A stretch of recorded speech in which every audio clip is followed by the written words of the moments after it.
when I first came to know you was, we're coworkers. You've been working as an intern in a university relations department. So we met along the way. But where you really stood out was through Notre Dame Day.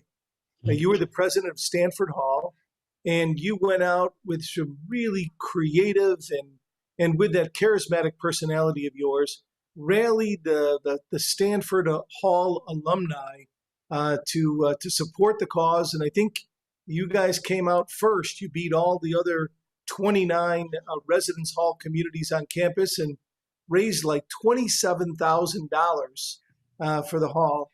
Can you tell us a little bit about how you did that and how are you able Yeah. to spend the money? First thing is like I didn't do it. It was this community coming together in such a special way.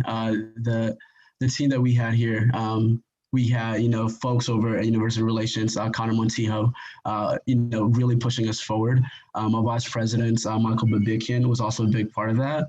And we started early. We planned looking forward to kind of what Indie Day would look like within a pandemic.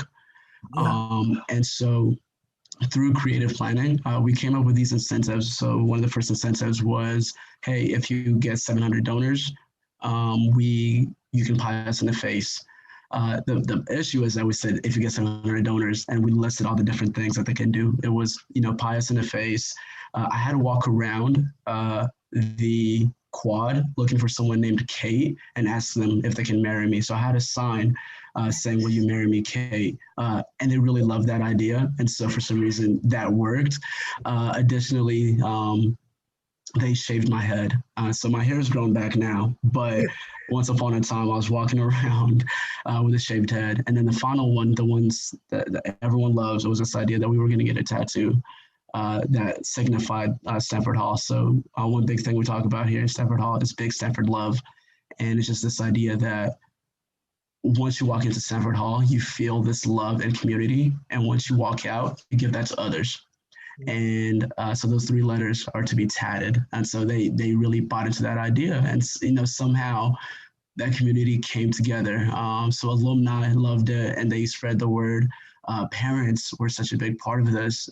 We connected with the parent Facebook and they loved it and they pushed forward, reached out to people. And then it was the students, up to the last 3 to 4 hours, we all crowded in the basement. We had about 20 to 30 residents coming in and out throughout the process. And we were just calling people, say, hey, I'm doing a fundraiser for my dorm. This is what we need in our residence hall. This is how you can make this possible with a gift as small as $5. And we kept that going. And then finally, whenever the bell rings, I believe it's for 12 a.m., somehow we emerged victorious. That's fantastic.